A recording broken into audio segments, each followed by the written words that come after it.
So starting with your team, I think one of the things that people have been talking quite a lot about is how do you do your part to keep the economy alive? Because if everybody gets fired, then nobody can afford anything, and then our recession gets even deeper. So how can you make sure that you're doing your part to keep as many of your employees as possible still employed, still earning a salary, and therefore still able to consume? And just a few basic things is like, the first thing is obviously if people can work from home, let them. It will reduce the spread of this disease and we can get back to work much faster. But now more than that, in terms of the actual culture, something that I've done that I think my team has been grateful for is keeping people informed. If you think you're not going to be able to pay salaries, let them know.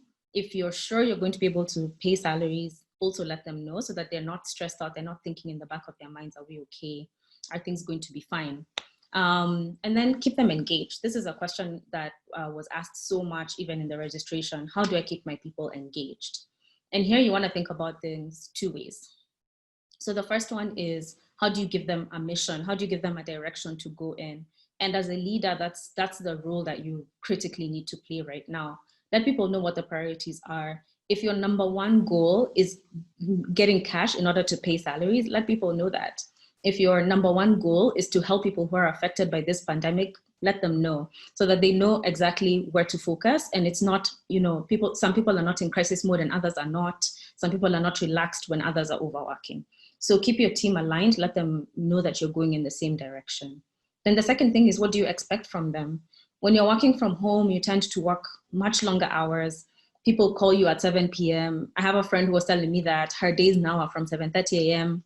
till 8 p.m. because guys are like, now you're at home. People don't expect that you're going to meetings and that kind of thing. So you're working a lot harder. How do you, first of all, communicate the expectations that you have and make it not vague, so that people know that if I need to take, if I want to stop at 5 p.m., that's okay. I don't have to pick my phone. Or vice versa. If you're telling people they can work at, you give them flexi hours, let them know. And I guess what I'm saying here is just communication. Communication is key. And one of the other questions that I got is, if there's not enough workload to keep people engaged, what do you do? And I think this is a really good time to give people an opportunity to learn and upskill themselves. Africa's Pocket shares an office with someone else, and some of the people who do more manual work have been told to go and take some online courses on things like typing and MS Office and that kind of thing. So you can still leverage you can teach them, you can give them a skill, and then still leverage their whatever skill that they've learned, even as we continue going into this pandemic, so they're not just sitting at home idle. And then the other thing that I think is really key is knowing your obligations as an employer. And here there's a really good resource that I think we can share after this webinar around just the Employment Act and what you need to prepare as an employer for your team, what you need to be aware of. If people are working from home, that is considered a place of work.